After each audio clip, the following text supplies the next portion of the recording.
माननीय प्रधानमंत्री जी को मेरा प्रणाम। नमस्ते। मेरा नाम मोनिका दाहिया है और मैं ग्राम पंचायत हरदासपुर से सरपंच हूँ। मैहर नादन मंडल महिला मोर्चा से महामंत्री भी हूँ और मैं अपने सांसद जी के माध्यम से जिला सतना की ओर से आपको सबको बधाई देती हूँ कि मुझे आप लोगों के बीच में यहाँ बात करने का मौका मिला है और पूरे सतना जिला को मिला है मौका इस बात करने का। प्रधानमंत्री जी, मेरा प्रश्न ये है कि आपके अथक प्रयासों से देश की गरीबी की जनसंख्या बहुत तेजी से घटती जा रही है, जिसकी वजह से लोगों में बहुत जीवन स्तर बहुत तेजी से सुधर रहा है। क्योंकि देश से गरीबी हटाओ का नारा कांग्रेस का था, पर आपके माध्यम से इसे सफल बनाया गया है और सफल हो रहा है। इसके लिए मैं आभार व्यक्त करती हूँ। मोनिका जी, मैं सबसे पहले तो आपका अभिनंदन करता हूं कि एक आप छोटे से गांव की सरपंच है, लेकिन इतने स्पष्ट शब्दों में साफ तरीके से अपनी बात बता पा रही हो। इसके लिए मैं पहले तो आपको बहुत बधाई देता हूं।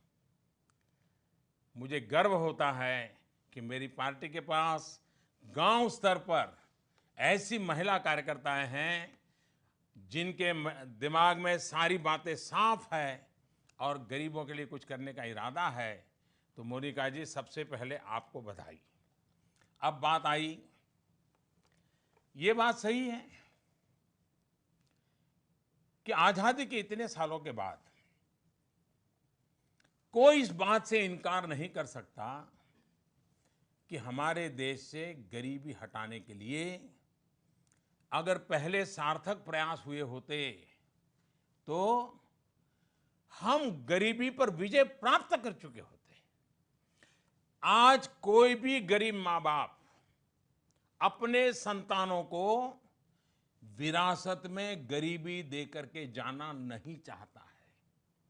हर माँ बाप चाहता है कि उनके नसीब में जैसी जिंदगी थी, जैसे जीना पड़ा जी लिया, लेकिन बच्चों को ऐसी जिंदगी जीने के लिए मजबूर नहीं करेंगे, ऐसा हर माँ बाप चाहता है।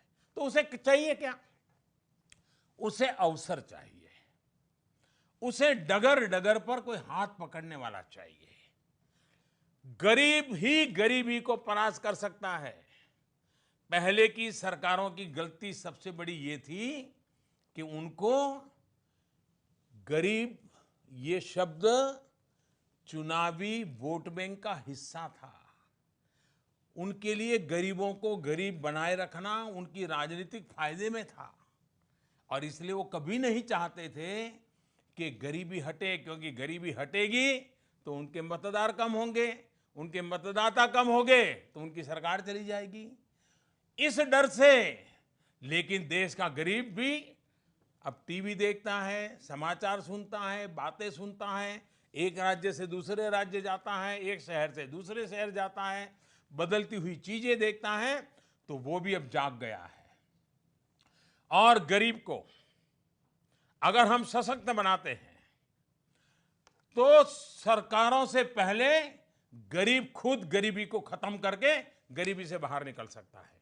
हमने जो रास्ता अपनाया है वो गरीबों के सशक्तिकरण का है। गरीब ही गरीबी के खिलाफ लड़ने वाली मेरी फौज का सबसे बड़ा सिपाही है। उसी को मैं ताकतवर बना रहा हूं। उसको घर मिलता है, वो सम्मान से जीने लगता है। उसको बिजली का लट्टू चल जाता है, वो सम्मान के साथ बराबरी का अनुभव करता है। उसके बच्चों को अच्छी स्कूल में पढ़ाई मिल जाती है, वो विश्वास से खड़ा हो जाता है। उसके घर के अंदर गैस का चूल्हा आ जाता है तो उसका लगता है, देखिए पहले वो जो जिसके घर में गाड़ी थी उसकी घर में गैस का चूल्हा था, अब मैं गरीब हूं लेकिन मेरे घर में गैस का चूल्हा है, मैं भी तुम्हारी बराबरी का हूं। जब गरीब का बैंक का खाता खुल जाता है, गरीब भी बैंक के दरवाजे में जाने लग जाता है, तो वो भी छाती ठोक के खड़ा हो जाता है, अरे तुम कौन होते हैं, तुम बैंक में जाते थे, मैं भी बैंक में जा रहा हूं। ये जो विश्वास पैदा होता है ना, वो गरीबी को खत्म करता है। और हमने ये विश्वास पैदा करने का काम किया है। हमने ऐसी व्यवस्थाएं दी हैं ताकि गरीब ताकतवर बन जाए। तो मैं समझता हूं कि हम सही रास्ते पर हैं। और आपने देखा होगा, अंतरराष्ट्रीय जगत में इस बात को माना गया है कि भारत में तेज गति से भीषण गरीबी से लोग बाहर निकल रहे हैं, गरीबी के दायरे से बाहर आ रहे हैं। हम सबके लिए खुशी की बात है। और जब गांव की एक सरपंच अपने गांव के गरीबी में बदलाव देख रही है, तो मुझे विश्वास है कि हम सही रास्ते पर हैं और हम सचमुच इस देश को निर्धारित समय में गरीबी से मुक्ति दिला सकते हैं और गरीबों की ताकत से ही कर सकते हैं। तो मैं फिर एक बार मोनिका जी आपको बधाई देता हूं और आपकी पूरी टीम को बधाई देता हूं।